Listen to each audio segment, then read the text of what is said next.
going to come and...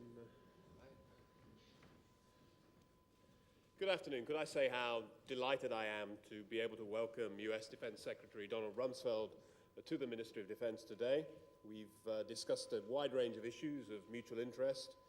We're going on to a meeting of NATO defense ministers in Brussels. This will be a vital meeting on the road to the NATO summit in Prague in November.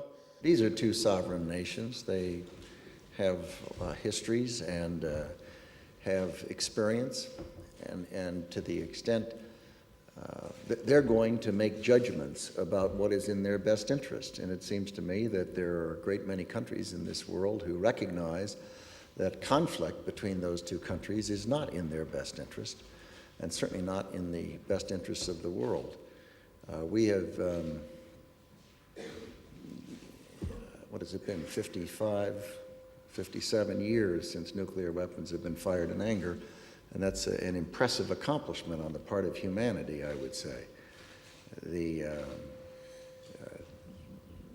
I don't know of any other time in history where there has been a significant weapon that has not been used for that long a period. And these are not just larger weapons, they are distinctively different weapons. And war being what it can be unpredictable. And therefore, I think it's important that we all recognize, that they recognize, and may very well be looking for ways to tap things down rather than see things escalate. You both have of the statements from Mr. Vajpayee today.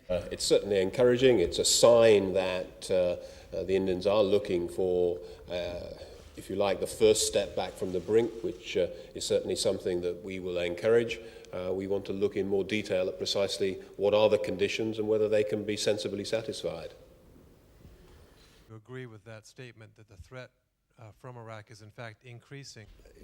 Pakistan has been enormously helpful in the war on terrorism, being a neighbor of Afghanistan, and our being able to cooperate so fully with the Pakistani government. They have had forces, and do today, along the Afghan border. We have been able to use their airfields. It has been a significant advantage for the success that's been achieved thus far in Afghanistan. There's no question but that to the extent the tension on the Indian-Afghan border continues to go up, that at some point those troops that are along the Afghan border are going to be moved. Fortunately, thus far, only very small elements have been moved, so it has not had a notably harmful effect thus far. To the extent it goes on much longer, it could, and that would be most unfortunate. Accepted Mr. Putin's invitation to visit Moscow. Would you like or expect Indian leader to go to Moscow?